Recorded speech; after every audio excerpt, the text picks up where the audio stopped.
Bonjour! Leuk om jullie mee te nemen op een tocht die wij op dit moment aan het maken zijn in de Provence. Wij krijgen vaak op de markt de vraag van, goh, waar gaan jullie naartoe? Wij vertellen heel veel over de producten die wij verkopen, over de streek, hoe mooi de Provence is. Maar ja, dat zijn slechts woorden. Dus hebben wij besloten om het jullie eens te laten zien. Wij nemen jullie mee naar een aantal bijzondere plekken. En dan kun je het zelf ervaren. Kom maar mee. Wij beginnen eerst in de eerste paar dagen bij een bijzondere bed and breakfast hier in La Fare, vlakbij Carpentras. Het heet Le Grand Jardin. Mensen zijn Nederlands en wij hebben dit adres gevonden op de pagina van Chambre d'Hôte-wijzer, waar je overigens hele leuke adressen kunt vinden.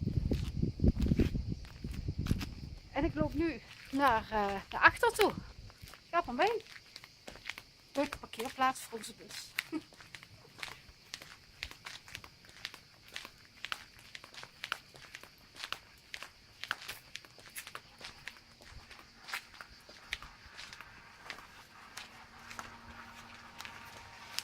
Het is hier gewoon heerlijk. Lekker de wijdheid, de bloemen, de zon. Het zwembad.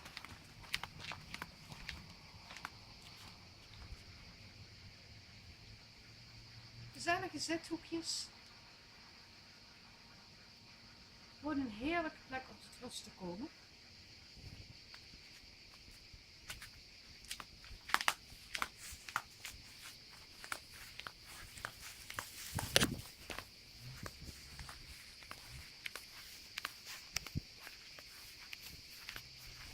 En dit is ons uitzicht.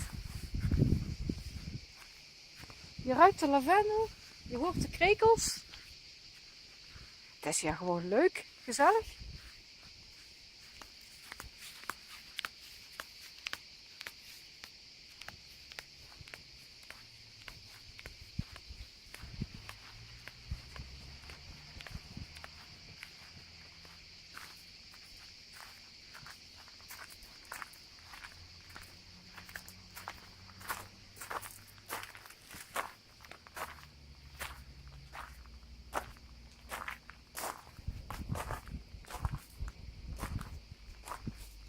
Een heerlijke plek om te ontbijten en 's avonds hier te eten. Kortom, je kunt het beste ervaren. Tot de volgende film.